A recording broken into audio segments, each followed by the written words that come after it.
be back here and see you people and to be strengthened by your faith and presence to pray with you. And this afternoon, as I reflect on the scriptures, I'm reminded of, as I was preparing a homily for Father Bill Rickard's funeral, I called his brother to say, "What about your brother Bill?" He said, "Tell him about our mother." And this is just the one story. His mother was part of the orphan train that came from New York in the late 1800s. She was only 4 years old and came eventually to Freedom, Wisconsin. One of the first weekends with her new family, her father said to her, "Well, Laura, what was the gospel about?" And she said, "I can't remember." He said, "Well, we'll go back to the 10 o'clock Mass. It might help you remember." We have 4 readings each Sunday, including the responsorial psalm. I wonder how many of us go out here with saying, "I got one line out of there." Or do we even come wanting to hear one line? As I looked at this for today, this is what stood out for me: the mystery of God. That's why you're here. That's why I'm here. The mystery of God. But how do you spell it out? Could we talk about the mystery of God without us? I think not. I say it for this reason. When God created all of this, every time he created, he said, "That's pretty good. I'm pretty good. I like what I'm doing." It's exactly what we do when we do something that's really good. And then we have to tell somebody. And so he said, "This is really good," to Adam and Eve. "I'm going to give it away, give it to you. You are my image and likeness. It's the best I've ever done. I can't get better than that. And it's yours." And every night they visited. And then you and I think that they made a mistake and he went to kick them out. I think that's a bad interpretation. He did miss them when they weren't there. And he went looking for them. He did the same thing that you and I would do in a car accident if we saw our children. We wouldn't say, "Why were you driving so foolish?" We want to know, "How are you?" And he said to them, "I see that you're naked. Let's make some clothes for you." That's a whole different approach. And then he said, "I know you don't know how to live in the garden, but I'll tell you, you're my image and likeness. And I want this to be a place to live in. So increase and multiply and live it the way I would. You don't know how to do it, I'll send you someone to teach you." But he starts out by loving them and continuing to want to help them. He really can't tell the story without us. And when Jesus came, he said some strange things, like last Sunday. "Blessed are the poor in spirit." Really? When you're depressed and down? "Blessed are the sorrowful." Do you like sourpusses and negative people? "Blessed are the meek." They'll get run over. But he thinks they're all good. And this gospel is a follow-up to that. And he said, when you live that way, you are the salt of the earth. You bring a flavor. You are a light to the world. The flavor is this: everybody is his son and daughter. And everybody he wants us to help. And we all are the light. We're on a journey that's to eternity. Do you know any people who live that way and like it, who are poor in spirit and sorrowful and meek? Mother Teresa.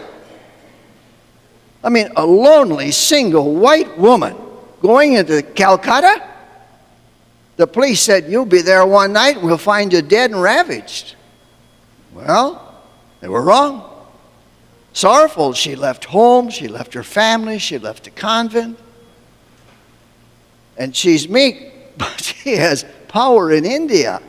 Elizabeth Seton. Can you imagine what it was like when she came back from Italy, married 10 years, 8 years maybe, 10 years, 5 children, a dead husband, and a business in bankruptcy because of the Napoleonic Wars. And she's thinking of becoming Catholic in the United States. That's pretty bad. Can you imagine the loneliness on that journey home? No income. And when she got home, her Episcopalian pastor found out she was going to be a Catholic. And he wrote a letter saying, "You are denying Jesus." And then when she started the boarding school, all the neighbors said she's making all those kids Catholic. Talk about being poor in spirit. She went to Baltimore with her 5 children and began to have a boarding school. And eventually, others joined her, and after the kids were grown, she formed an order. That's the flavor. That's the salt. That's the light. We can all live that. In the United States, well, let me just say this. That's what the first reading says.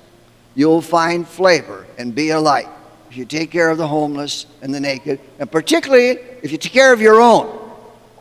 Now, in the United States, we've had our challenges ever since we were founded. The American Indians were not treated with respect. And the blacks, well, we swept them under the carpet. Catholics didn't do much better, but over the years we've managed to survive. But let's just take a look at it. In a sense, those minorities, the refugees, those are Adam and Eve's. And God went looking for them, and we saw they were hurting. I need you. And he's telling you and me, if we're going to be happy people, we got to reach out like that. 2 examples come to mind.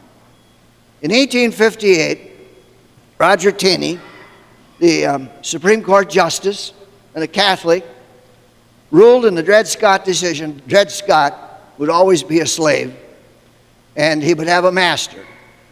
And sadly, Roger Taney wrote, I can find nothing redeeming in black people that will ever think they could be equal to a human being. 2 years later, Abraham Lincoln said, we will be a united country, and I pray that the mystic chords of harmony will still strike our hearts. 2 years later, he issued the Declaration of Emancipation. And at his second inaugural address, with malice toward none, with charity toward all, let us continue the work that we have begun, to heal these wounds, to reach out to those who have paid the price, to his widow and their children. And then Martin Luther King continued that tradition. Blessed are the poor in spirit. You are the salt of the earth. You are the light of the world.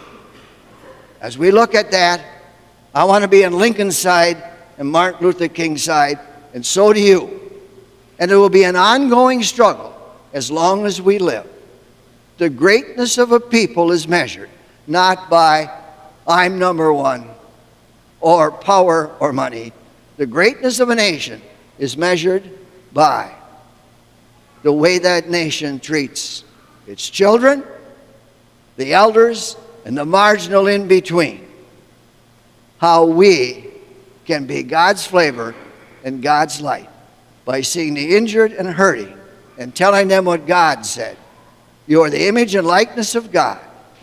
I want you to be with me on this road to eternity.